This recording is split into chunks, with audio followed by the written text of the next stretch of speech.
Olá pessoal, estamos de volta para a nossa aula número 15 da Casa do Senhor. Estamos quase no fim do curso e obrigado por estarem com a gente, pela paciência, né? Estamos aprendendo a fazer esse tipo de aula e aos poucos a gente vai aprendendo cada vez mais e aprimorando. Não esqueça sempre de, se não é inscrito, se inscrever no canal Central das Escrituras e compartilhar os vídeos da Central das Escrituras, que tem uma gama muito grande de assuntos do Evangelho que são úteis, né, para os membros da igreja. Ok? Nós vamos então, nessa aula de hoje, deixa eu colocar aqui o PowerPoint, né? Nós vamos falar um pouquinho sobre o selamento de casal. A gente já falou de vários assuntos aqui. Gostaríamos de relembrar, né, a respeito da investidura, lembrando que quando nós passamos pela investidura do templo, nós fazemos esses 5 convênios com o Senhor, e depois, ao aceitarmos viver esses 5 convênios, passamos pelo véu do templo, que é uma representação do Salvador Jesus Cristo, e adentramos a sala celestial do templo, tá? Isso nós fazemos cada vez que fazemos a investidura, né? Isso é um simbolismo de que se tivermos a nossa vida baseado nesses convênios, ao passarmos pelo Salvador Jesus Cristo, né, simbolicamente, porque Ele é o nosso advogado junto ao Pai, iremos adentrar o reino celestial. Tá? Esse é um resumo da investidura, para que a gente possa saber o que está acontecendo, ok? Eu gosto sempre de lembrar que há 2 propósitos, um do diabo e outro de Deus. O propósito do diabo é tornar todos os homens tão miseráveis quanto ele próprio. Nós nem sabemos quão miserável é ele. Sabemos algumas coisas. Ele não vai ter filhos, não vai ter uma esposa, não vai ter progresso nenhum para eles, é só trevas e destruição, ok? Já o plano de Deus é nos levar de volta à sua presença para que possamos viver a vida eterna. Isto é, levar a efeito a imortalidade, que é um dom gratuito. Através da ressurreição, morte e ressurreição de Cristo, todos vão receber a imortalidade. Mas a vida eterna precisa ser conquistada. E hoje vamos aprender a principal ordenança. Todas elas fazem parte, mas ela culmina nesta ordenança, que é o selamento, o casamento celestial, como também é falado, para que possamos voltar à presença do Pai Celestial. Lembrando que esse poder selador foi restaurado,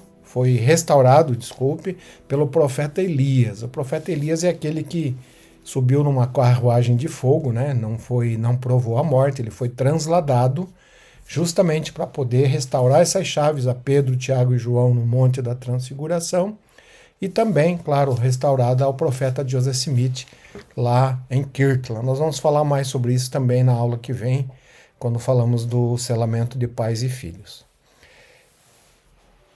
Lá, quando o Salvador esteve com Pedro, Tiago e João no Monte da Transfiguração, ele também fala a respeito de que ele daria, né? A Escritura diz: eu te darei as chaves do reino dos céus, e tudo que ligares na terra será ligado nos céus, e tudo que desligares na terra será desligado nos céus.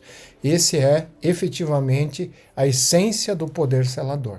Tudo que é feito na terra é ligado nos céus quando é feito da maneira correta e pela autoridade correta. O Senhor diz lá em Doutrina e Convênios, né, 132, 46. E em verdade eu te digo, que tudo que selares na terra será selado no céu. E tudo que ligares na terra, em meu nome e pela minha palavra, diz o Senhor, será ligado eternamente nos céus. E todos os pecados que remires na terra serão remidos eternamente nos céus, e todos os pecados que retiveres na terra serão retidos no céu. Ok? Então, são algumas escrituras que falando a respeito desse assunto.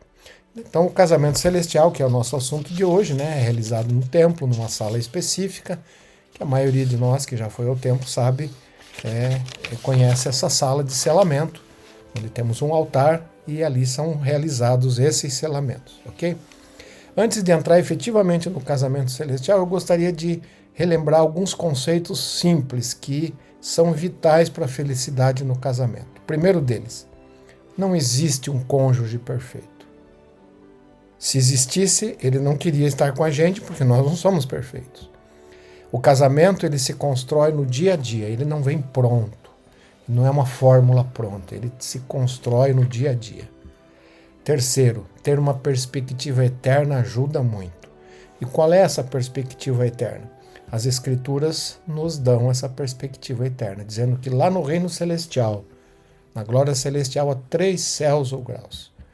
E para obter o mais elevado, que significa a exaltação, o homem precisa entrar nesta ordem do sacerdócio, que significa o novo e eterno convênio do casamento.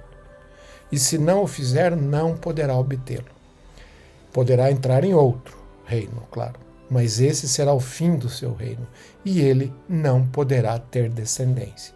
Então nós sabemos que o reino celestial é dividido em 3 partes.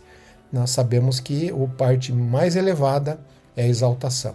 E para adquirir exaltação, precisamos da ordenança do casamento, realizada no novo e eterno convênio, realizada num templo, né, do Senhor, ok? E uma coisa importante, esses que adquirem a vida eterna, eles terão progênie, descendência, eles serão pais celestiais, gerarão filhos espirituais, para que o plano eterno continue, e isso sem fim, né? Quanto mais nós, dos filhos do Pai Celestial, atingirem esse estágio, mais poder ele adquire, e mais pessoas terão seus reinos e assim eternamente, ok? Quarto, a Escritura diz, amará a tua esposa, e eu coloco o esposo também de todo o teu coração, e a ele te apegarás e nenhuma outra. O presidente Kimball, que falava bastante do casamento, ele disse, nenhuma outra coisa também. Nada pode ser mais importante que o cônjuge. Nem os filhos, nem a família, nada. Esse é um segredo para um casamento feliz. Ter a esposa e o esposo como sua prioridade principal, ok? Então, conhecendo esses princípios, são simples, né? Eu compilei aqui um gráfico mostrando o ciclo do casamento normal, né? E aqui temos os opostos, né? O amor esfria, o amor e a união aumentam. Egoísmo, oposto caridade. Pecado, arrependimento. Infidelidade, fidelidade. E isto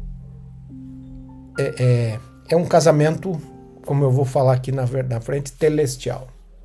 Agora, a Escritura diz que a união é exigida pela lei do reino celestial. E o casamento celestial não pode ser edificado pelos princípios da lei do reino celestial. O casamento não pode ser edificado a não ser pelos princípios da lei do reino celestial. De outra forma, não posso recebê-lo para mim mesmo. Eu adaptei aqui a Escritura, mas ela tem validade, porque se nós quisermos voltar à presença do Pai Celestial, a união entre o marido e mulher e o casamento celestial tem que ser edificado sobre leis celestiais. Senão, não vai surtir efeito, ok? Lembrando que a Escritura também diz que se não sois uns, não sois meus. Lembrando que marido e mulher vêm de lugares diferentes, ambientes diferentes, famílias diferentes, mas o objetivo é que nós nos tornemos um. Aquilo que nós pensamos, nossa esposa vai pensar. Claro que isso é um exercício, uma prática para a vida inteira. E o começo está aqui nesse pequeno detalhe, mudar de eu para nós. Na verdade é nosso. Nosso dinheiro, nossa casa, tudo é nosso. Não pode mais haver a individualidade. Porque é isso que pode acabar com os casamentos. E é muito triste, às vezes, ver casamentos de 6 meses que já estão sendo desfeitos. Por quê? Porque as pessoas não estão procurando tornar o seu casamento celestial. E lembrar que o casamento, Elder Macon que dizia, o casamento é o teste para a exaltação. Se não der certo, irmão, se a gente não estiver se aproximando aqui, se estivermos com linhas paralelas, nunca vamos chegar a ser um. Não vai ter como chegar para o Pai Celestial e dizer, não, lá não deu certo, mas agora vai dar. Nós precisamos começar a fazer o nosso casamento celestial aqui e agora, nesse momento, tá ok? E para aqueles que ainda não são casados, tem que ter essa perspectiva. Ok? Então vamos lá ao nosso gráfico. Então esse, como eu falei, é um casamento telestial. Sempre é egoísmo, pecado, infidelidade, o amor vai esfriando. Com certeza esse casamento vai ser desfeito em algum momento. Não vai durar muito. Ok? Agora, lá em Elamanas encontramos a seguinte instrução do Senhor. Ele dizia, assim vemos que o Espírito do Senhor começou a afastar-se em virtude de suas iniquidades e da dureza de seu coração. Esse casamento, irmãos, o Espírito não vai estar num casamento desse. É onde as pessoas são egoístas, cada um pensa em si, há pecado, a infidelidade. Né? E sobre a infidelidade, uma coisa que eu gravei quando o presidente Kimball, lá no livro Fé Precede Milagres, ele tem um capítulo sobre o casamento, e ele fala o seguinte, que o começo da infidelidade no casamento é quando o marido vai falar mal da esposa para outra pessoa, ou quando a esposa vai falar mal do marido para outra pessoa, nem que seja para os seus pais. Este é o começo da infidelidade, segundo o presidente Kimball, e eu posso atestar que isso é verdade, irmãos. Começa aí a infidelidade no casamento e com certeza o amor vai esfriar e esse casamento tende, se não for mudado, tende a acabar, ok? Esse é um casamento terrestrial, sabe? Ele vai em altos e baixos, às vezes tem egoísmo, pecado, depois volta, mas ele nunca cria um ciclo de progresso e de vivência da lei celestial, ok? Então, esse é um casamento terrestrial. E o presidente Russell M. Nelson falou recentemente, né? Se nós estamos dispostos, ele fez um convite, deixar Deus prevalecer em nossa vida. E para que um casamento dê certo, irmãos, nós precisamos deixar que Deus prevaleça na nossa vida. Ok? Como é que nós fazemos isso? Aqui, ali está aquela flechinha vermelha, é o ponto que tem que cortar, nós não podemos seguir na frente. Então, aqui está um casamento celestial, onde tem caridade, arrependimento, fidelidade e o amor vai cada vez aumentando mais. Não pode deixar entrar no egoísmo, no pecado.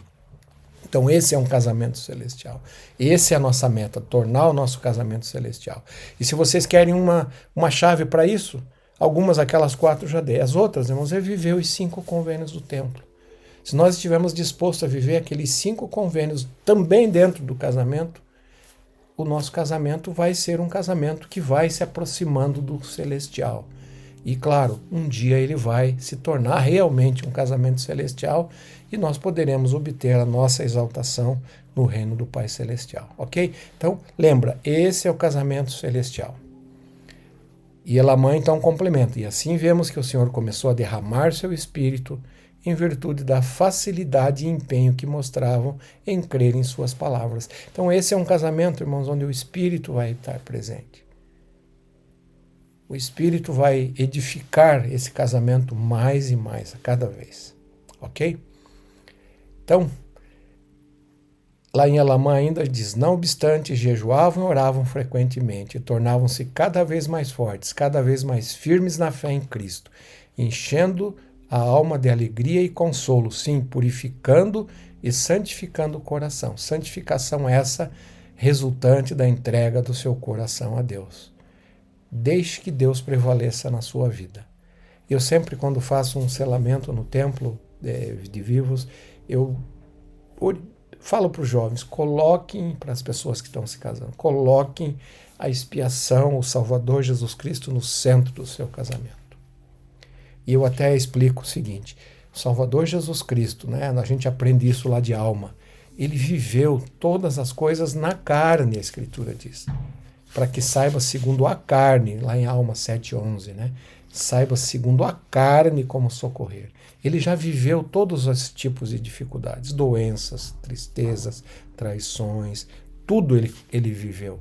Ele viveu as nossas vidas, a minha vida e a sua vida, para poder saber como nos socorrer. Então, quando a gente coloca a expiação do Salvador dentro do nosso casamento, é muito mais provável que ele tenha sucesso e seja um casamento que progrida e vá para ser um casamento celestial. Só relembrando, né, irmãos?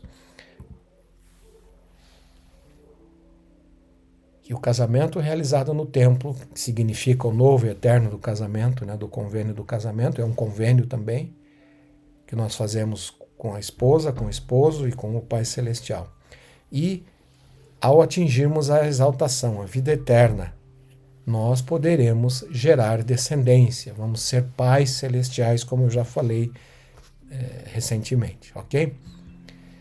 Outra escritura que se referencia ao casamento celestial, conhecida nossa, e às vezes não é tão bem entendida, e a escritura diz lá em Doutrina e Convênio 132:19, que diz assim: também, em verdade vos digo, se um homem se casar com uma mulher pela minha palavra, que é a minha lei, e pelo novo e eterno convênio, e for selado pelo Santo Espírito da promessa, por aquele que foi ungido, a quem conferi esse poder e as chaves desse sacerdócio, e for dito a eles: surgireis na primeira ressurreição, e se for depois da primeira ressurreição, na próxima ressurreição, e herdareis tronos, reinos, principados, poderes, domínios, todas as alturas e profundidades.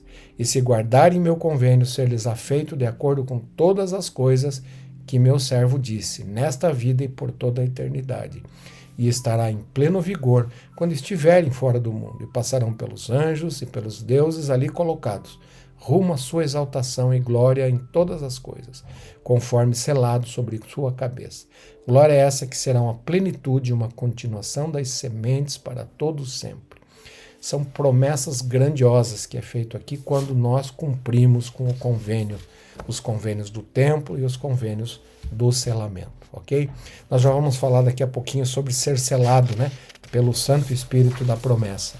O que significa isso, ok? Então, ser selados pelo Santo Espírito da promessa é ter a certeza de que a origem é divina, a origem daquela ordenança foi realizada por alguém que possui autoridade, alguém que foi guindado essa posição de selador para poder selar para o tempo e para toda a eternidade. Ser realizado, então, por quem tem autoridade, designado por quem tem as chaves. É uma coisa aqui que eu abri um parênteses, irmãos. Só o presidente da igreja pode usar essas chaves.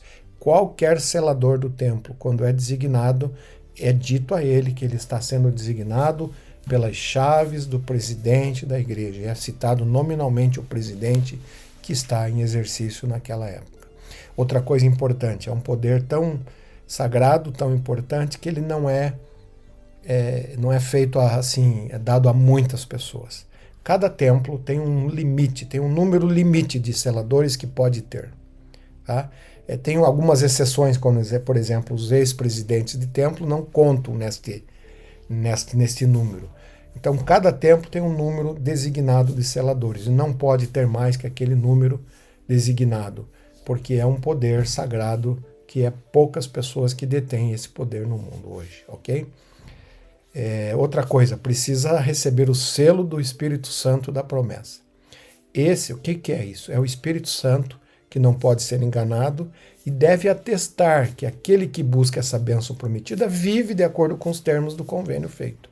Tá? Em rápidas palavras, é o Espírito Santo dizendo que aquela pessoa está digna de acordo com o convênio que ela fez. Não perfeita, mas está procurando fazer o seu melhor, ok? Vamos dar mais algumas informações. O Elder Bruce Armacon, que foi um membro do Quórum dos 12, ele diz assim: o Santo Espírito da promessa é o Santo Espírito prometido aos santos, ou seja, o Espírito Santo.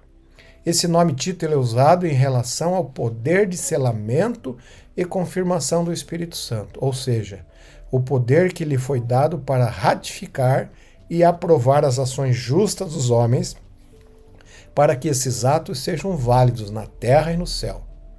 Todos os convênios, contratos, vínculos, compromissos, juramentos, votos, práticas, ligações, associações ou expectativas precisam ser selados pelo Santo Espírito da promessa para que tenham eficácia, virtude na ressurreição dos mortos. Porque todos os contratos que não são realizados com esse propósito têm fim quando os homens morrem. Ok? Então aqui ele dá uma explicação um pouquinho mais detalhada, né? É o Espírito Santo colocando o seu selo de aprovação. Ele diz assim: selar significa ratificar, justificar ou aprovar. Lembra da nossa aula sobre o plano de salvação, sobre a lei da graça, né?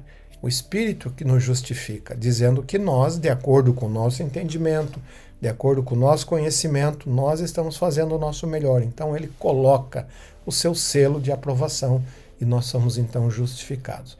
E aí ele diz: desse modo, uma ação selada pelo Santo Espírito da promessa é aquela que foi ratificada pelo Espírito Santo.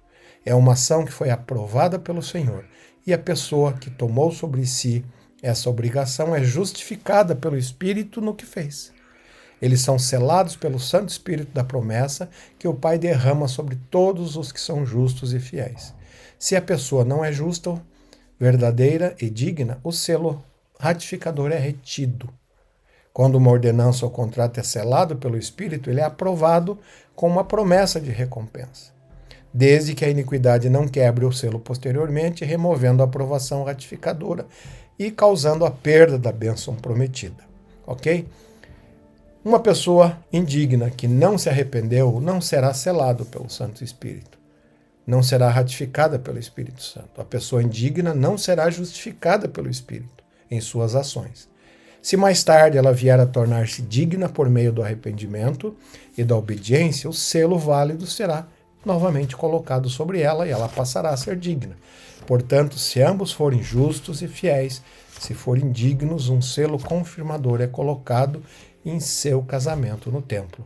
Se forem dignos, não são justificados pelo Espírito e a confirmação do Espírito Santo é retida. A dignidade posterior tornará válido o selo e a iniquidade quebrará todo o selo colocado. Então, em resumo, né, se uma pessoa quebra os convênios, o selo é retirado. Se ela se arrepende e volta para o convênio, o Espírito Santo coloca o selo novamente. Ok? Então, isso é muito importante a gente entender. Tem um vídeo do Elde Bednar que eu gostaria de passar e ele explica mais ou menos o que nós falamos em poucas palavras. Então, vamos ouvir as palavras do Elde Bednar falando sobre isto. Deixa eu colocar aqui. O Santo Espírito da promessa é o poder santificador do Espírito Santo. Quando selado pelo Santo Espírito da promessa, uma ordenança, voto ou convênio é selado na terra e no céu.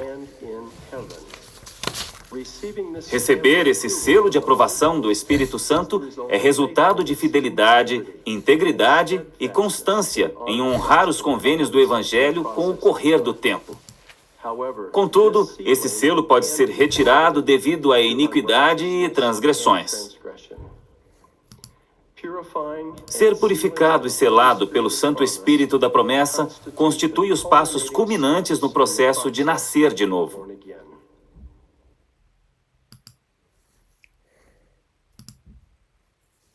Ok, vamos voltar então ao nosso PowerPoint, né? E vamos ver mais. Para encerrar, eu gostaria de usar aqui um discurso do Elder Haffen, dos 70. Ele disse o seguinte: um companheiro de contrato dá 50%, um companheiro de convênio dá 100%. Um contrato, às vezes, faz uma sociedade, ou a meio, ou sei lá, 30, 40, 30, 70, 40, 60, depende. Mas no convênio do casamento é 100% que nós precisamos dar. Então ele diz: o casamento é um convênio por natureza, não apenas um contrato que possa ser cancelado a bel prazer. E isso está acontecendo, irmãos. Infelizmente, muitos estão cancelando, achando que é um contrato somente. Jesus ensinou a respeito das atitudes que regem os contratos ao descrever o mercenário, que somente cumpre sua promessa de cuidar das ovelhas enquanto recebe algo em troca. quando vê vir o lobo, ele deixa as ovelhas e foge, porque é mercenário e não tem cuidado das ovelhas. Atualmente, muitas pessoas casam-se com a atitude do mercenário. Aos primeiros problemas, fogem do lobo. Então, quando o lobo chega, elas fogem. Isso não está certo, ele diz.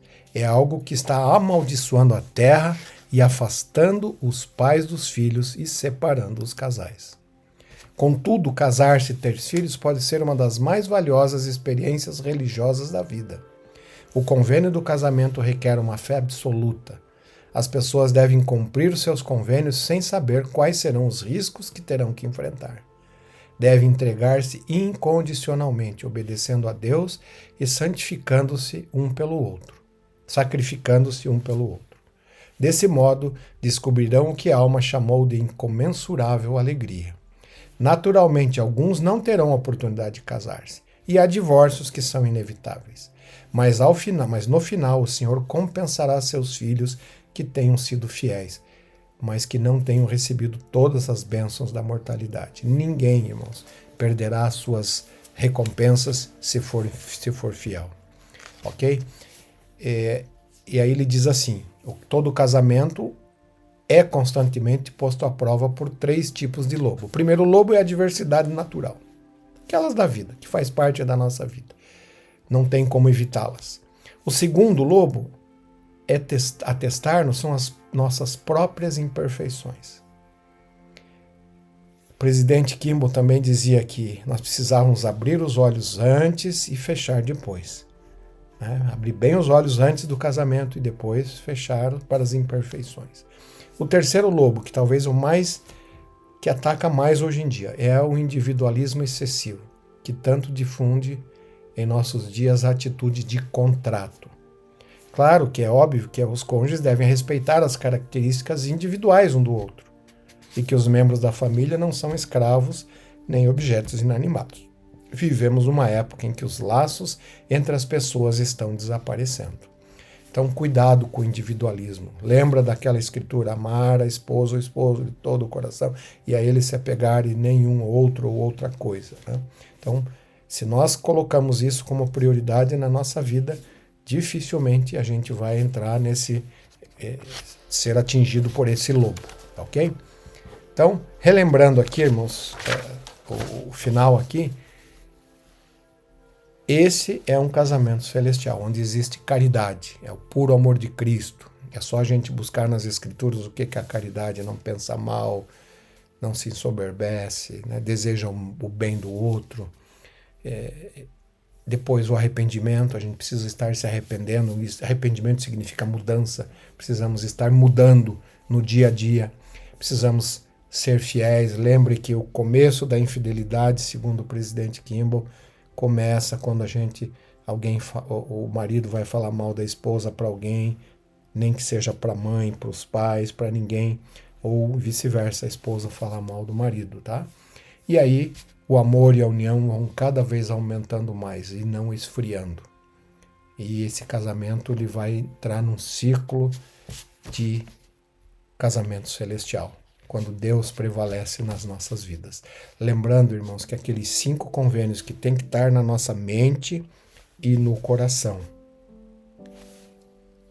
Lei de obediência, lei de sacrifício, lei do Evangelho de Jesus Cristo, lei da castidade e lei da consagração também fazem parte do casamento. E quando eles são colocados, a tendência é que o casamento se torne cada vez mais celestial, até o ponto de que um dia poderemos realmente sermos seres exaltados, sermos como Deus, sermos deuses e continuar com o plano do Senhor. Lembrando sempre que tudo isso, tudo que nós fazemos, todas as bênçãos que são prometidas, tudo só é possível graças à expiação do Salvador Jesus Cristo. Enquanto Satanás queria a glória para ele, queria tirar o arbítrio do homem, o Salvador Jesus Cristo estava disposto a dar a sua vida, sofrer o que a gente não pode nem pensar nem imaginar, no mínimo grau, o tanto do sofrimento dele para poder nos resgatar. E ainda ele diz, a glória seria para o Pai. mas a gente sabe o final da história. Ele está lá ao lado direito do Pai, enquanto que o adversário, trevas e destruição para ele. Tudo graças à expiação do Salvador Jesus Cristo. Ok, pessoal? Esse é o meu e-mail, se alguém quiser fazer algum contato, lembrando, né, disto, e lembrando aos irmãos que estamos quase no final do curso, agradecemos pela paciência e estamos aprendendo esse tipo de aula, né, que é uma coisa mais recente, né, a gente estava acostumado com as aulas presenciais, mas estamos aí aprendendo e vamos nos aperfeiçoando quanto a isso. Lembrando para se inscrever no canal Central das Escrituras, compartilhar para que mais pessoas o alcance seja maior.